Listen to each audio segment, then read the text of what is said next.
Ada sebuah kisah tentang seorang dokter hewan yang mengalami nasib malang setelah menyelesaikan jadwal praktiknya di malam hari. Tanpa dokter itu duga, sekelompok pria biadab rupanya telah membuat sebuah rencana keji untuk menyerang dan merenggut hidupnya dengan cara yang sangat buas dan tragis. Jadi, begini kisahnya. Priyanka Reddy, atau yang lebih akrab dipanggil dengan nama Priyanka. Ia merupakan seorang wanita berusia 27 tahun yang lahir pada tahun 1992 di wilayah Hyderabad, Telangana, India. Priyanka tumbuh dan besar di sebuah keluarga kecil yang harmonis, di mana ayahnya yang bernama Sridhar Reddy berprofesi sebagai pegawai pemerintahan dan ibunya yang bernama Vijaya Reddy yang merupakan ibu rumah tangga biasa. Di dalam keluarganya itu, Priyanka juga memiliki seorang adik perempuan yang bernama Bhavya Reddy dan ia cukup dekat dengan adiknya itu. Priyanka dikenal sebagai pribadi yang lembut dan juga penyayang, apalagi kepada hewan-hewan di sekelilingnya. Kecintaannya kepada hewan itu pun kemudian mendorongnya untuk menempuh pendidikan kedokteran hewan di sebuah universitas yang bernama Rajendra Nagar. Kemudian, setelah lulus dari kampusnya, Priyanka pun memulai pekerjaannya sebagai asisten dokter bedah hewan di sebuah rumah sakit milik negara yang terletak di desa Kolur. Adapun jarak tempuh rumah sakit itu ke rumahnya kurang lebih bisa memakan waktu hingga setengah jam di perjalanan. Singkat cerita, pada tanggal 27 November 2019, Priyanka mendapatkan jadwal praktik yang mengharuskannya bisa pulang di malam hari. Sebenarnya sudah menjadi rahasia umum bahwa India bukanlah negara yang sepenuhnya aman bagi perempuan untuk melenggang sendiri di jalanan pada malam hari. Dan Priyanka pun jelas memiliki kekhawatiran juga terhadap hal itu. Namun, sebagai seorang dokter, Priyanka tak memiliki pilihan lain selain menjalani jadwal praktiknya itu dengan tetap profesional. Masih di hari yang sama, tepatnya pada pukul 6.15 sore, Priyanka mengendarai skuter merahnya ke sebuah tol yang bernama Tondupali. Sesampainya di sana, ia memarkirkan skuternya di area parkir yang berada di dekat pintu tol karena gadis itu berencana pergi ke suatu tempat dengan menggunakan kendaraan lain. Hal itu dilakukannya agar bisa sampai lebih cepat. Kemudian, setelah selesai memarkirkan skuternya itu, Priyanka pun langsung pergi dari sana dengan menaiki sebuah taksi untuk menuju ke klinik dokter kulit di daerah Hyderabad. Ketika itu, Priyanka tidak menyadari bahwa dalam waktu yang sangat singkat itu, 4 orang lelaki sedang memperhatikannya dengan tatapan yang sangat buas. 2 orang dari mereka diketahui adalah sopir truk yang bernama Muhammad Arif yang berusia 26 tahun. Dan temannya yang bernama Cintakunta Cena Kesafulu yang berusia 20 tahun. Sementara 2 lainnya yang merupakan kenek dari Arif dan Cintakunta, yakni yang bernama Jolu Siva dan Jolu Navin yang juga berusia 20 tahun. Sejak awal mereka melihat Priyanka datang untuk memarkirkan skuternya, rencana jahat memang sudah langsung terlintas di pikiran mereka berempat. Sehingga tepat setelah Priyanka meninggalkan skuternya di sana, salah satu dari mereka yakni Jolu Navin langsung mengambil peran dengan mengempeskan ban skuter Priyanka. Lalu setelahnya, mereka pun dengan sabar menunggu Priyanka kembali sambil menenggak beberapa botol miras. Singkat cerita, beberapa jam kemudian, tepatnya pada pukul 9.18 malam, Priyanka pun akhirnya kembali ke parkiran tol untuk mengambil skuternya. Saat itu, gadis itu sangat kaget karena tiba-tiba saja salah satu ban skuternya kempes parah. Padahal ketika ia tinggalkan, kondisinya masih baik-baik saja. Priyanka pun kemudian mencoba mengecek lubang atau benda tajam yang mungkin menyebabkan ban skuternya kempes. Tetapi nihil, tak ada apapun di sana. Ketika Priyanka sedang dilanda kebingungan, Arif, si salah satu sopir truk yang menghampiri Priyanka dengan belagak menjadi pahlawan untuk gadis itu. Kepada Priyanka, Arif berkata kira-kira seperti ini. "Kenapa mbak skuternya?" Ketika dihampiri oleh Arif, Priyanka pun merasa was-was dan tidak nyaman. Secara tidak langsung, Priyanka pun mencoba menghindari Arif dengan menjawab seperti ini. "Oh nggak apa-apa mas, ini kempes aja kok, paling tinggal saya bawa ke bengkel aja." Begitu ucap Priyanka. Mendengar jawaban dari Priyanka, Arif pun mulai memainkan perannya. Lelaki itu berusaha meyakinkan Priyanka seolah-olah hanya dirinya lah yang bisa membantu gadis itu. Kemudian Arif berkata lagi kurang lebih seperti ini. Aduh, biasanya sih bengkel-bengkel deket sini udah tutup mbak kalau udah jam segini. Coba deh saya cek dulu skuter mbaknya, ucap Arif saat itu. Akhirnya, karena merasa tidak memiliki pilihan lain, Priyanka pun memperbolehkan Arif mengecek skuternya, meskipun perasaan takut dan khawatir tetap singgah di hatinya. Ketika Arif sedang berpura-pura mengecek keadaan skuter milik Priyanka, tak lama salah satu kenek, yaitu Julu Siva, muncul menghampiri Arif dan Priyanka untuk mulai memainkan bagiannya. Kepada Priyanka, lelaki itu berkata kurang lebih seperti ini. Wah, skuternya kempes parah ini mbak. Sini saya aja yang bawa ke bengkelnya. Mbaknya tunggu dulu aja di sini. Kemudian, untuk memuluskan peran Siva, Arif pun turut menyahut seperti ini.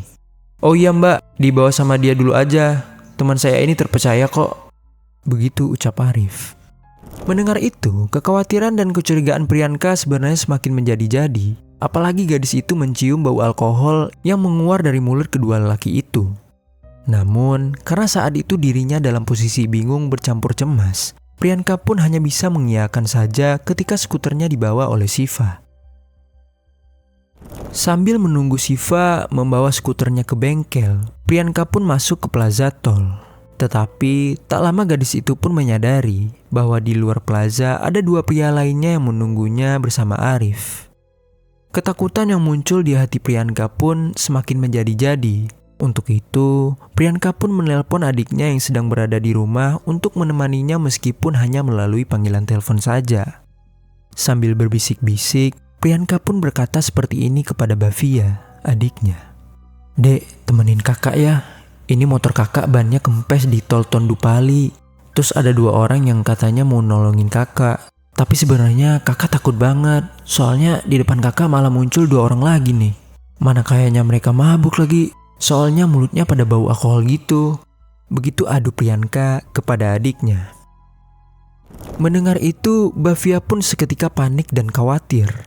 Gadis itu pun langsung membombardir kakaknya dengan berbagai pertanyaan dan omelan yang kira-kira bunyinya seperti ini. Loh, kok kamu gak telepon aku dari tadi? Kenapa gak tinggal aja sih motornya? Bahaya loh itu kak. Mending kamu tinggalin aja motornya, pesen taksi, terus pulang. Sekarang kamu di mana? Seenggaknya bilang aku kamu posisinya sekarang di mana? Perlu disusulin gak? Mendengar runtutan pertanyaan dari Bavia, Priyanka pun tersenyum. Setidaknya di tengah ketakutannya pada saat itu, Priyanka senang karena merasa dikhawatirkan oleh adiknya. Priyanka pun mencoba menenangkan adiknya dengan menjawab seperti ini. Aku ada di Plaza Tol sekarang. Tenang aja ya, aku minta ditemenin aja kok. Terima kasih ya Bavia sudah khawatirin aku, ujar Priyanka ke adiknya. Lalu, setelah dirinya berkata seperti itu, tak lama Priyanka melihat Siva yang datang dari kejauhan sambil mendorong skuter merahnya. Lelaki itu agak berteriak menyebutkan bahwa semua bengkel ternyata sudah tutup. Melihat itu, Priyanka pun izin kepada Bavia untuk mematikan sambungan teleponnya dan berjanji akan menghubunginya lagi. Kemudian, Siva kini sudah berada di depan Priyanka dengan masih menenteng skuter merah milik gadis itu. Secara tidak langsung, kini posisi Priyanka terkepung di antara para lelaki itu. Ketakutan pun diam-diam semakin menjalar di seluruh tubuh Priyanka. Lalu, dengan mengumpulkan seluruh keberaniannya, gadis itu pun mencoba kabur dengan berkata kira-kira seperti ini. Oh iya, gak apa-apa deh mas. Terima kasih ya sudah mau nolongin. Saya kayaknya pulang pakai taksi aja. Besok pagi paling saya baru bawa ke bengkel skuternya. Begitu ucap Priyanka sambil ketakutan. Namun, setelah Priyanka berkata seperti itu, tatapan empat pria yang berada di depannya itu seketika berubah menjadi mengerikan. Mereka semua menyeringai dan kemudian langsung menyergap Priyanka. Ponsel Priyanka yang masih ada di tangan gadis itu dirampas oleh salah satu dari mereka dan dimatikan dayanya. Lalu, beramai-ramai keempat lelaki itu mendorong Priyanka hingga tersudutkan di semak-semak dekat tol. Priyanka tak tinggal diam saat itu. Gadis itu berteriak sekuat tenaga untuk meminta tolong. Namun, kondisi jalan yang sangat sepi dan juga suasana tol yang gelap membuat pekikan ketakutannya seolah hilang terbawa angin. Meskipun begitu, Priyanka tidak menyerah. Gadis itu tetap berusaha untuk terus berteriak meminta tolong. Kemudian, mendengar Priyanka yang terus berteriak, Arif dan kawan-kawannya pun mencoba membungkam Priyanka dengan menahan kedua tangan gadis itu agar tidak dapat memberontak. Dan kemudian mencekokinya dengan sebotol minuman beralkohol agar dia mabuk. Saat itu Priyanka berusaha menggelinjang untuk melawan. Namun, seorang perempuan biasa melawan 4 orang pria pekerja kasar, jelas saja Priyanka kalah tenaga. Setelah Priyanka terlihat lemas dan tak dapat banyak melawan karena mabuk parah, keempat lelaki itu pun dengan tega meruda paksa Priyanka secara bergiliran hingga gadis itu pingsan dan cairan merah mengalir dari organ vitalnya. Kemudian, setelah Priyanka sadar dari pingsannya, seketika mereka pun menutup jalan napas gadis itu dengan salah seorang membekap mulut dan hidung Priyanka dari belakang, sementara satu orang lainnya mencengkram leher gadis itu. Saat itu juga kondisi Priyanka pun sudah kian melemas. Ia tak dapat melawan lagi untuk menyelamatkan dirinya. Gadis itu pun hanya bisa menggelepar karena kehabisan nafas.